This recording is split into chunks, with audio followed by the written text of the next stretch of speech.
న్యాయం కోసం టీ మరుగుతూనే ఉంటుంది. మధ్యప్రదేశ్లోని అదన గ్రామస్తుడు కృష్ణకుమార్ తాకడ్ వినూత్న నిరసన చేపట్టారు. తన భార్య చట్టాన్ని దుర్వినియోగపరిచి తనను అక్రమంగా వరకట్న వేధింపుల కేసులో ఇరికించిందని ఆరోపిస్తూ ఆమె తల్లిదండ్రుల ఇంటి ముందే 498A టీ కేఫ్ను తెరిచారు.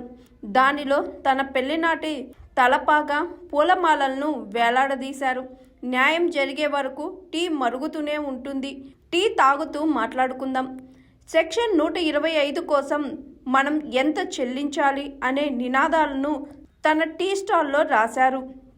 అంతేకాకుండా తన చేతులకు సంకెళ్ళు వేసుకొని టీని తయారు చేసి వినియోగదారులకు అందిస్తున్నారు.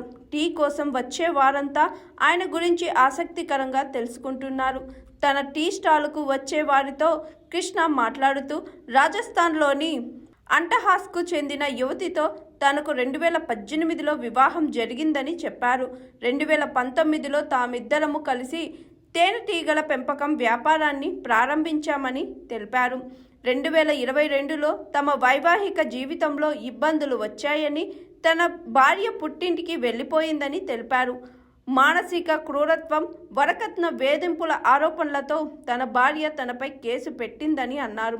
విడాకులకు అంగీకరించాలంటే 25 లక్షలు చెల్లించాలని డిమాండ్ చేసిందని అన్నారు. తమ ఉమ్మడి ఆస్తిని కూడా ఆమె తీసుకుందని చెప్పారు. Hi everyone, నేను మీ పావని.